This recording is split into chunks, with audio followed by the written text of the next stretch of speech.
टिकया। वेख्या जे मोदी ने भी कई भेजे सन, साडे फौजियां ने फड़ के उड़ा नहीं दिते। वैसे वो बड़ा कमीना आदमी है जिहड़ा इस वक्त भी अपनी फौज के खिलाफ बोले, बड़ा कमीना आदमी है। सियासी मामलात एक जगह ते रखो, हुण इकट्ठे हो जाओ।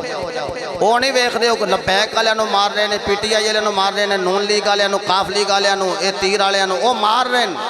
हुण इकट्ठे हो जाओ, क्योंकि अल्लाह ने साड़ी फौज में ऐसी ताकत अता फरमाई है जिहड़ी उन्हां कोल नहीं, क्योंकि वो तो गाय का पेशाब पीण वाले ने, ये ज़मज़म शरीफ पीण वाले ने। नहीं जिहदा हाथ थल्ले वे की ओहदे बारे समझा मैं। ओ यारो गोबर खाण वाले ने, देखिया जे मीडिया ते ओ ते गोबर खाण वाले, ए मदीने दियां खजूरा खाण वाले, ओ पुत्तां दा नाम लैण वाले, ए मुहम्मद दा नारा लाण वाले। ओए खुदा दी कसम है, हिंदू अपने पुत्तां दा नाम लैके डरदे अगे ना आउण ते अली दे नौकर हैदर हैदर करदे आखण आ जाओ असी गुलाम मुहम्मद दे आ, मुरीद अली दे आ।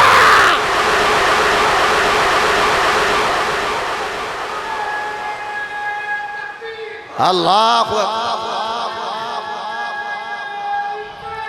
या रसूल या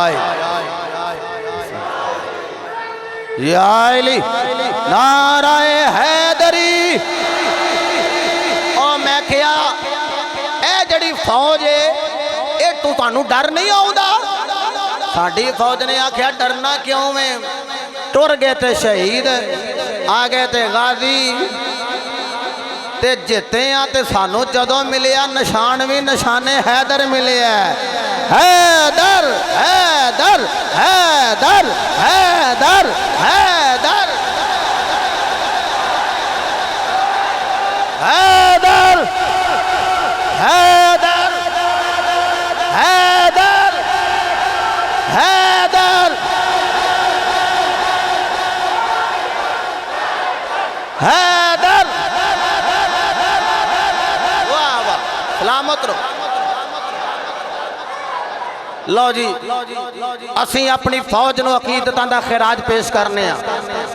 जिहड़े रात नूं आराम नाल सुते हुंदे उन्हां दी वजह तो सुते हुंदे। एक खड़ाक होया अगले दिन, खिदर चक के डिगे है साडे हाफिज जाहिद साहब, उन्होंने जाके उत्थे लाइव आया है ते बंदे आखे एक बारी इंज खड़ाक होया ते इंज हो गए हैं। मैं आख्या भी तो मामा दे पुत्र ने ना जिहड़े खलोते ने हैं, उत्थे भी हैदर हैदर पे कर देन, उत्थे भी यार रसूल अल्लाह दे नारे ला रहे।